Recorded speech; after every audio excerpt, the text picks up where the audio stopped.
Bonjour à tous, bienvenue sur Voir Autrement NC, la chaîne qui donne la parole à l'handicap.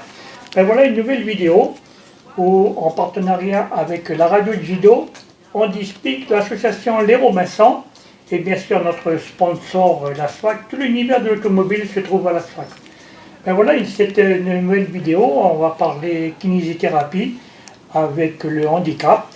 Et bien sûr, nous recevons notre invitée qui s'appelle Sarah. Bonjour Sarah. Bonjour à vous. Là-bas, nous avons Grégory. Bonjour Grégory. À vous. Et bien sûr, notre co-animateur Alexandre. Bonjour Alexandre. Bonjour. Et bien sûr, notre animateur, monsieur Jean-Michel Goetz. Bonjour Jean-Michel. Bonjour. Et si ce n'est pas encore fait, eh ben, abonnez-vous, c'est gratuit. Cliquez sur la petite cloche pour recevoir les notifications. Et si la vidéo, comment elle vous plaît, eh ben, mettez un petit j'aime. Merci.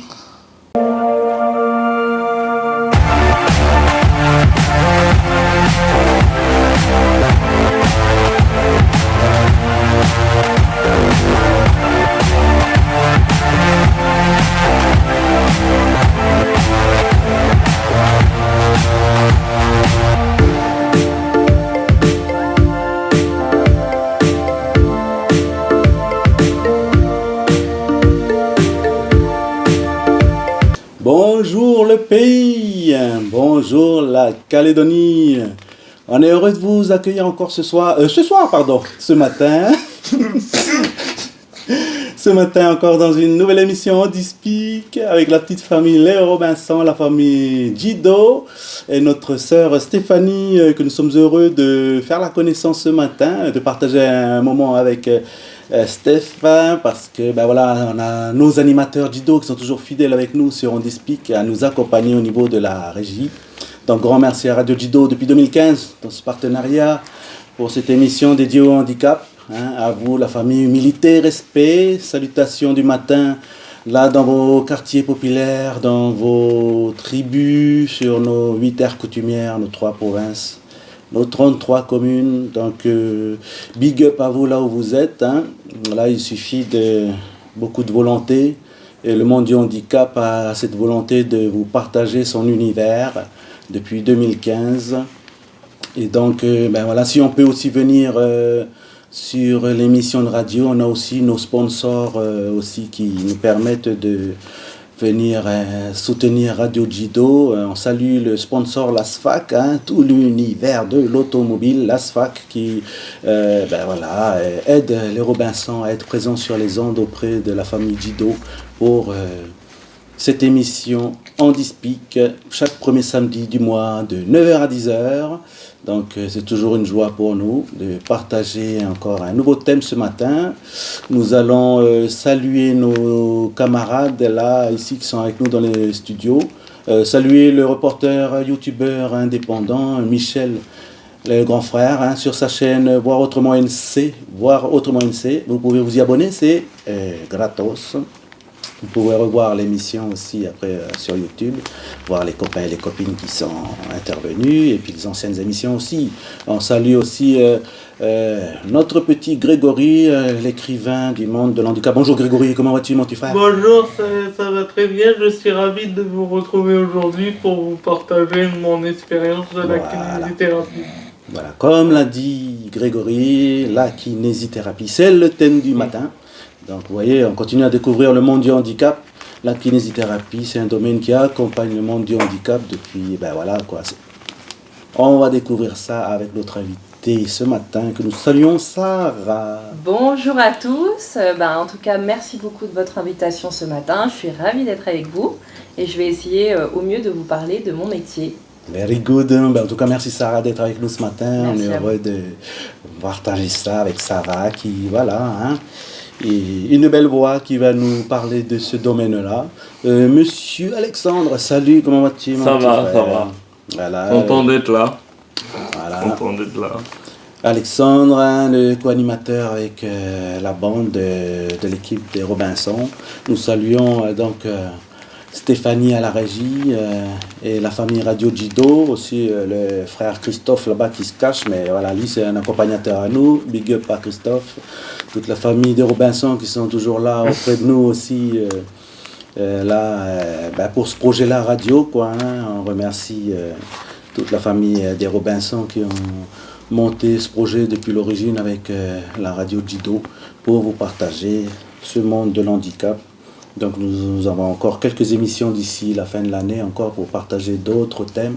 Mais ce matin, nous allons découvrir ce monde de la kinésithérapie. Moi, personnellement, la kinésithérapie, j'y ai eu droit. Après un match de football avec l'équipe de la tribu, ben oui, même si on est myope, on participe quand même dans les activités des associations tribales. Donc un genou gravement blessé du côté gauche, genou gauche, et je salue Marco. Il se reconnaîtra s'il est encore en activité par là. Du côté de la rivière Salée, j'ai eu droit à un bel accompagnement au niveau kinésithérapie pour essayer de guérir ce genou gauche. Bon, maintenant, on ne peut plus faire le Ronaldinho comme avant. Hein, on va se contenter de la marche là pour garder la forme. Et après, voilà, Sarah va nous expliquer après les différentes étapes, les différents angles de ce que c'est que cet univers de la kinésithérapie, n'est-ce pas Sarah? Oui. Qu'est-ce que c'est que la kinésithérapie? Alors, c'est comme tu le disais si bien, c'est un champ quand même d'activité très large. Hein. C'est vrai que nous sommes amenés à travailler avec des personnes déjà de tout âge, hein, du petit enfant jusqu'à la personne âgée, et aussi dans des domaines très différents. Il faut savoir que notre parcours de formation, en fait, c'est pas un parcours spécifique, c'est un parcours assez généraliste. C'est-à-dire que vous êtes amené à travailler sur des domaines d'activité comme la pédiatrie, la neurologie, la cardiologie, la pneumologie, etc., etc. Et donc on peut être amené à s'occuper autant d'un petit bébé qui va être encombré au niveau de ses poumons, qu'une personne qui s'est fait mal au genou parce qu'il a trop joué au foot avec les copains, une personne âgée qui, par le poids de ses années, présente des douleurs chroniques, etc., etc. Donc c'est vrai que c'est un métier où il faut être très polyvalent pour intervenir sur des publics très différents. Oui, je me permets un petit peu parce que je connais un peu ce domaine de la kinésithérapie. On va dire j'ai 26 ans et on va dire que ça fait 25 ans et demi que je fais de la kiné. Donc ce domaine-là, les exercices et tout ce qui en résulte, je connais un petit peu. Par rapport à ça, je voulais te poser une question. Ce que je voulais te dire, c'est qu'on se connaît un petit peu avec ça. Ça a été ma kiné pendant longtemps. Donc par rapport à ça, qu'est-ce que tu, on va dire, préconises par rapport à c'est certainement du cas par cas, mais je veux dire, qu'est-ce que tu préconises selon les... Est-ce qu'il y a des parcours qu'il faut suivre selon les spécificités de chacun ou... Sur moi, les gens ils sont quand même reconnaissants du travail que vous faites, la grande majorité. On te le fait comprendre, savoir. Oui. Et puis heureusement, pour nous, c'est quand même soulagement que vous leur apportez. Un moteur aussi pour nous. Hein. C'est-à-dire que, bien évidemment, on est là, on accompagne, on donne beaucoup de notre personne. Et heureusement qu'il y a des gens qui sont reconnaissants quand même de ce qu'on peut leur apporter. C'est ça qui nous permet, même quand des fois on a des journées qui sont un peu plus dures que d'autres, de tenir. Elles doivent être longues aussi, hein. Elles sont longues, très longues. Quelle heure à quelle heure? Ça dépend dans quelle structure on travaille, ou de la façon dont on a de mettre en place notre journée de travail. Mais en effet, pour certains, elle démarre très tôt le matin, elle se finit tard le soir. Tôt le matin, ça peut être 6h, 7h, pour certains qui font notamment des domiciles. Ah oui, et le soir jusqu'à 19, 20h. Je pense surtout à ceux qui travaillent en libéral, parce qu'il faut être disponible pour les patients. Par exemple, ceux qui travaillent, d'être là après le travail pour les prendre en charge. Et du coup, c'est vrai que ça vous fait des fois des amplitudes horaires qui sont énormes. Et puis, comme tu le disais tout à l'heure, Grégory, la charge mentale aussi de notre métier, c'est-à-dire que en fin de journée, effectivement, il y a la fatigue qui est physique, mais la fatigue aussi pour nous mentale, d'avoir d'avoir travaillé avec beaucoup de monde, Voilà, etc. Ça, c'est vrai que c'est différentes pathologies, c'est différentes mentalités aussi. Ben, les gens, ils sont dans le besoin d'être soulagés. Et c'est vous qui êtes en première ligne. Exactement. Et du coup, c'est vrai que ça fait que tu peux avoir des journées qui sont fatigantes où quand tu rentres chez toi le soir, tu es content de te mettre dans le canapé et puis de bien te reposer pour récupérer pour le lendemain. Au niveau des protocoles de techniques de travail, tu utilises les matériels dans le cabinet, des matériels du genre le gros ballon, machin. Oui. Tu utilises aussi les piscines aussi pour si par exemple tu travailles dans un centre de rééducation comme on a ici en Calédonie, le CSSR, il y a une piscine, donc là tu peux amener à faire du travail en balnéothérapie. Voilà, c'est ça. Sinon, il existe des cabinets en libéral qui ont des piscines, mais c'est quand même assez rare souvent, parce que tout simplement, c'est quand même une infrastructure qui est compliquée à mettre en place et qui entraîne des charges aussi importantes pour les cabinets. Donc, c'est pas toujours évident c'est vrai que l'accompagnement en piscine, c'est pas la même chose que l'accompagnement avec les instruments d'exercice. Non, tout à fait. Il y a certains mouvements, on va dire que tu vas pas pouvoir faire dans l'eau. Par contre, l'eau peut être un superbe outil, notamment je pense à tout ce qui est traumatisme du membre inférieur, parce que rien qu'avec l'effet de l'eau, en fait, ça soulage le poids du corps, donc ça peut te permettre de faire plus facilement des mouvements, de travailler par exemple la marche, travailler un petit peu aussi l'équilibre dans l'eau. Voilà, l'eau est vraiment un superbe outil. Après, on a la chance en Calédonie d'être entouré d'eau, donc on peut aussi après travailler un peu soi-même dans la mer, si on a la chance d'être à côté. Mais c'est vrai que tous les outils, toutes les machines qu'on peut être amené à utiliser, il y en a beaucoup. Et ça va dépendre de l'endroit où on exerce notre métier. Voilà. Et les machines, elles sont utilisées aussi au cas par cas de la pathologie. Exactement. L'électromagnétisme aussi. L'électrothérapie, il y a les ultrasons, la pressothérapie, ce qui existe aussi les ondes de choc. Voilà, il y a plein de machines différentes. Alors après, nous, c'est vrai que quand on rencontre notre patient là, pour la première fois, on réalise ce qu'on appelle un bilan kiné. Donc, en fonction de sa pathologie, du problème qu'il rencontre, on va mettre en place en fait un plan de soins. On va se dire, qu'est-ce qui est important, sur quoi il faut que je travaille en priorité, et en fonction de ça, je vais utiliser des techniques appropriées pour permettre de travailler sur les différents axes que je me suis fixés. Donc ça, c'est vraiment un choix du thérapeute de choisir les techniques en fait adaptées pour le problème de la personne. Voilà. C'est ce que tu disais là, c'est ce que tu disais il n'y a pas si longtemps. Il n'y a pas vraiment de protocole, c'est toi qui fixes ton protocole, on va dire. C'est en fonction de la prescription aussi du médecin. Alors ça dépend, il faut distinguer un petit peu des fois ce qui se passe entre le monde par exemple de l'hôpital et le monde du libéral. C'est-à-dire que dans tous les cas, la kinésithérapie, c'est un acte qui est pratiqué sous prescription médicale. C'est-à-dire que je passe déjà chez mon médecin si j'ai un quelconque problème, mon médecin va m'évaluer. C'est lui qui va juger s'il y a besoin de kiné ou faire d'autres examens médicaux, peut-être en amont ou peut-être après ou dans un second temps.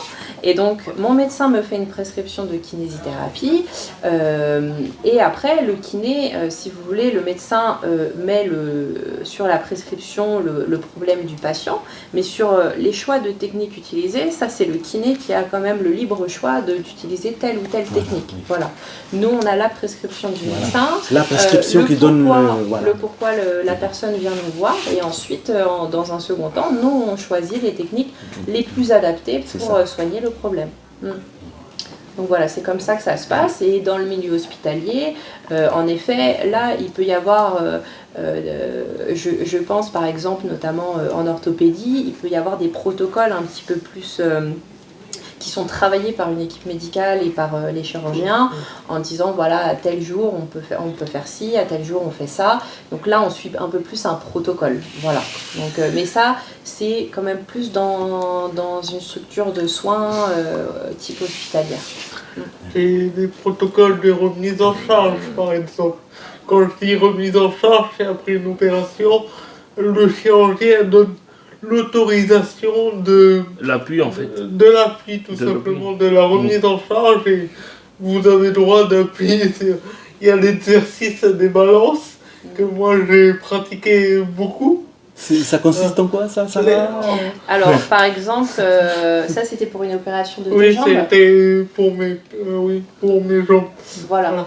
En fait, l'idée c'est de remettre de la charge progressive sur l'endroit qui a été opéré pour repermettre une bonne consolidation, mais sans avoir risque, si vous voulez, de faire casser le matériel. Donc le chirurgien va par exemple nous indiquer à telle date vous avez le droit de mettre 20% du poids du corps, et ensuite par semaine d'augmenter peut-être soit en pourcentage ou en kilos. Ça il y en a qui le formulent différemment, mais l'idée c'est que là on suit effectivement un protocole un peu plus précis, de dire à telle semaine on a le droit de faire ça, l'autre semaine ça, etc. Voilà. C'est un travail qui ne connaîtra pas la crise. Hein. Ah bah je pense. Bah, c'est vrai que tous les métiers dans la santé, alors peut-être heureusement pour nous, on aura toujours du travail, et je pense de plus en plus avec une population qui est vieillissante aussi. Et c'est pour ça j'invite vraiment les jeunes qui nous écoutent et qui peut-être se sont reconnus dans les qualités que j'ai évoquées, dans les parcours des deux jeunes avec nous. Si c'est un métier qui les intéresse, bah allez-y parce qu'on en a besoin. C'est combien d'années d'études ça? C'est 5 ans. 5 ans. 5 ans, voilà. Donc il y a 3 façons en fait d'accéder au diplôme de masseur kinésithérapeute. C'est un diplôme d'État. Donc soit la première façon d'y aller, c'est par une licence qu'on appelle licence accès santé. D'accord. Soit par la PASS, donc c'est le parcours accès santé, donc ça c'est ce qui amène après aux autres métiers comme médecin, dentaire, etc. Ou alors l'autre option, vous pouvez aussi passer par une licence STAPS, pardon, Oui, tout à fait, ou biologie. Et en fait, une fois que voilà, vous avez validé ce qu'il faut au niveau des études, il existe des passerelles en fait pour vous réorienter après aux études de kiné. Une fois que vous avez passé en fait cette première année de validation, il y a 4 années après d'études à la kinésithérapie, et comme je le précisais, c'est des études qui sont généralistes, qui englobent beaucoup de domaines différents. Oui. Après, ce qui ne nous empêche pas, une fois qu'on est titulaire de ce master, de continuer nos études. Effectivement, on peut continuer, je ne sais pas, peut-être sur un doctorat pour de la recherche, ou faire d'autres diplômes universitaires complémentaires. Il en existe plein. Mais dans tous les cas, le grade de master kiné, c'est quand même de base une formation assez large, assez généraliste. Voilà. Depuis que ton expérience de kiné, là, si tu dois faire ton bilan de ton métier, là, qu'est-ce que tu en penses de ton métier à l'heure actuelle? Ah bah je suis très contente de faire ce métier. Déjà, je me dis que je ne me suis pas trompée de voie, que ça correspond vraiment à qui je suis, que tous les jours, vraiment, je suis animée par ce que je fais, de donner le meilleur de moi-même, d'être super heureuse de voir l'évolution des personnes autour de moi. Voilà, je suis très fière et très émue des fois de voir l'évolution de certains de mes patients. Et je regrette pas du tout mon choix, et je continuerai dans ce chemin-là en continuant aussi moi à me former. Ça, je pense que c'est important aussi de le souligner, c'est de continuer à se former régulièrement, parce que dans le métier de la santé notamment, après comme tout métier, ça bouge beaucoup, voilà, ça évolue, il faut se mettre à jour des techniques, etc., des nouvelles recommandations. Voilà, ça c'est important de continuer à se former régulièrement. Quand tu dis des nouvelles recommandations, tu suis l'évolution au niveau international ou plus de la métropole qui... Alors, pour moi, plus au t'informes niveau de aussi, la hein. métropole, Ah ouais. voilà, avec notamment la HS, la Haute Autorité de Santé, hein, qui préconise, on va dire, les recommandations dans le domaine notamment de notre métier. Et ça s'appuie du coup sur des études scientifiques, voilà, qui ont pu montrer quelle ou telle technique fait partie des bonnes pratiques à effectuer auprès de nos patients. Mais tu t'intéresses quand même chez les collègues anglophones quand même? Parce que peut-être qu'eux, ils ont d'autres... Alors un petit peu, d'autres après, techniques, après effectivement, eux, ils ont quand même une approche qui est différente. Ah. Même dans le cursus d'études, disons qu'il y a un petit peu quand même des façons de faire entre les anglo-saxons et nous, C'est les quoi la Français. différence? Les différences, ça va être des fois sur des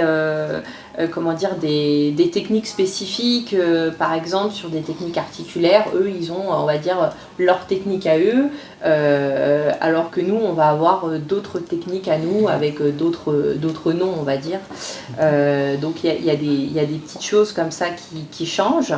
Après, moi, c'est vrai que j'ai fait mes études en France et je suis plus amenée à écouter, à voir et à suivre les recommandations de notre autorité, en fait.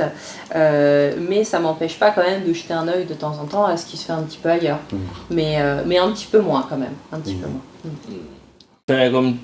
Comme disait Sarah, même si c'est la médecine française ou la médecine européenne, chaque façon de faire de la kiné est différente. Oui, mais tout à fait. Au niveau des professionnels qui peuvent t'accompagner. Moi, j'ai connu des kinés bien différentes de Sarah. Hein. Oui, mais je suis d'accord, moi j'ai fait 25 kinés dans 18 ans, j'ai fait 25 kinés, plus les kinés de France. Donc en fait, je suis à peu près à 35 en fait. Donc j'en ai vu.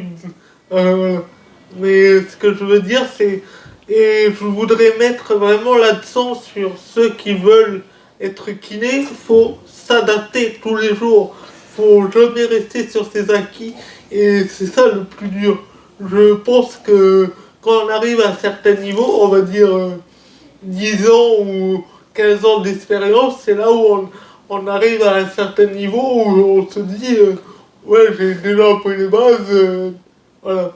Mais non en fait, parce qu'il y a toujours des nouvelles techniques, comme le disait Sarah, mais il y a aussi de nouvelles personnes qui vont arriver, il y a aussi de nouvelles personnalités qui vont émerger. Par exemple, moi qui arrive et qui connais exactement son protocole, son dossier qui est lent comme c'est de moi, voilà, et qui le connaît par cœur, qui est capable de le réciter à l'endroit et à l'envers.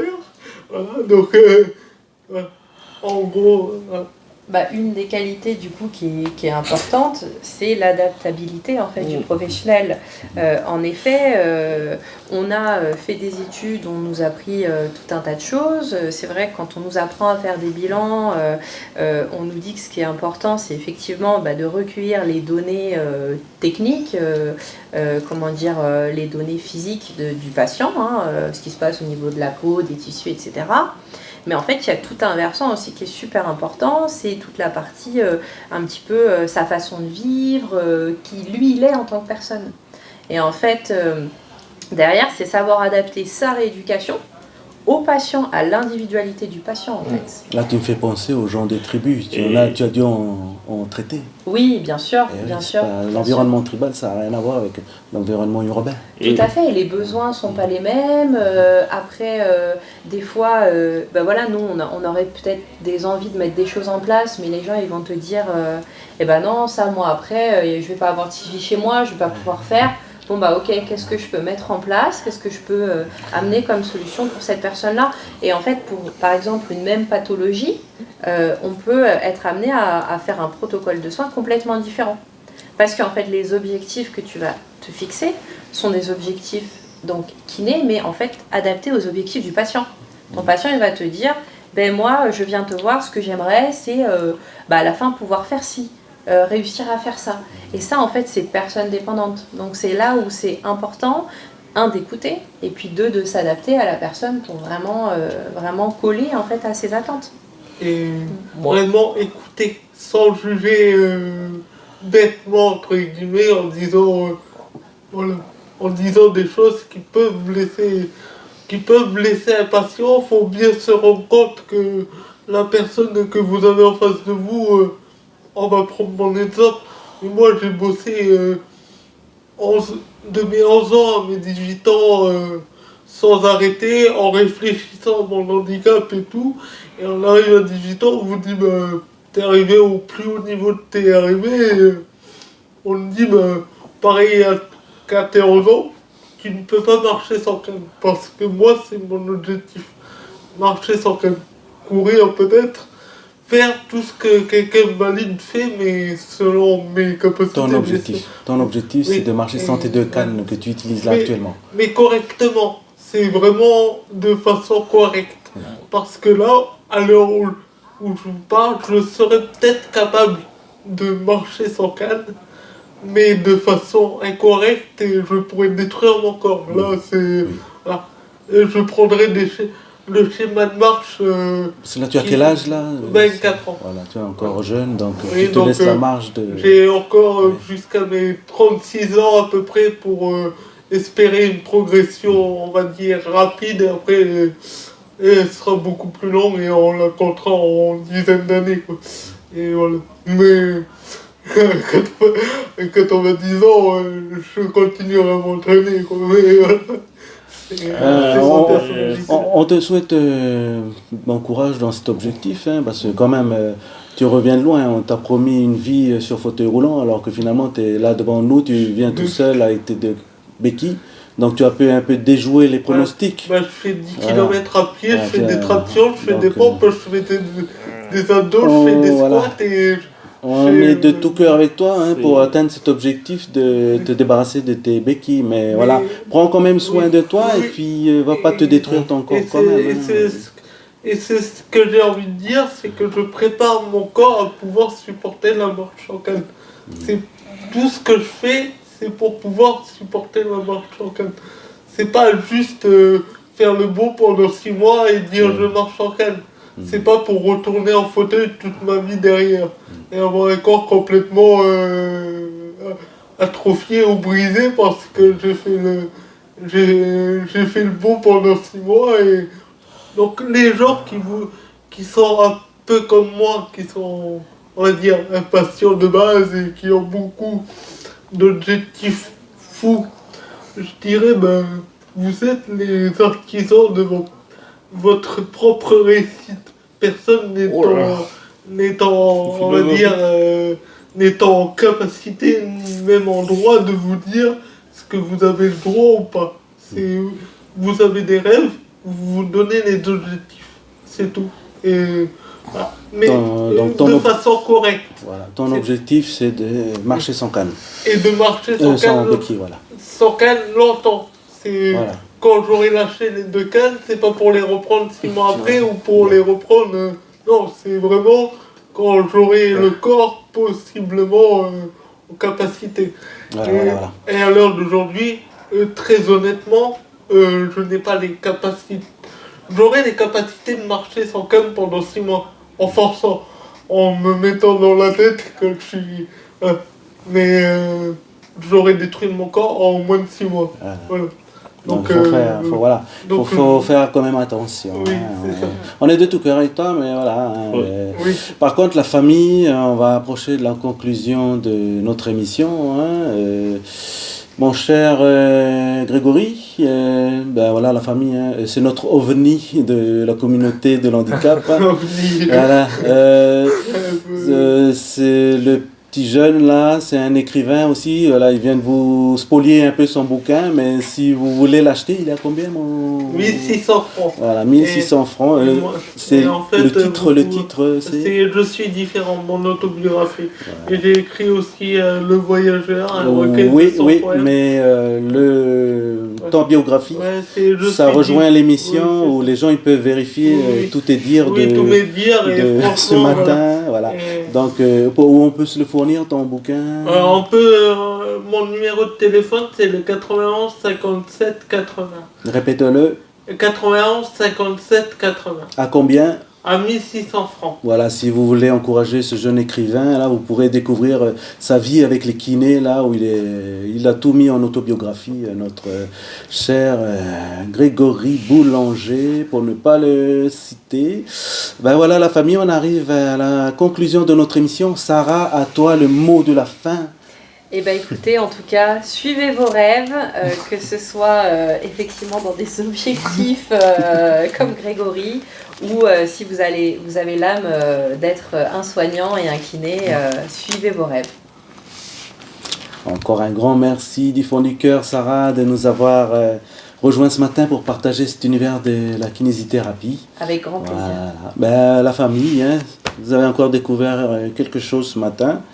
Handispik est là pour ça. Handispik est là pour ça. Encore un grand merci à la SFAC de pouvoir nous permettre de venir partager avec vous notre sponsor, tout l'univers de l'automobile, n'est-ce pas? Parce que nous on apporte aussi des sponsors pour aider la famille Jido. On est en situation de crise, donc on est solidaire aussi de la grande case RDK. Voilà, donc la meilleure des fréquences. On vous donne donc rendez-vous pour un prochain Handispik, le premier samedi du mois prochain pour un autre nouveau thème. Encore merci à Christophe et Steph du côté de la régie.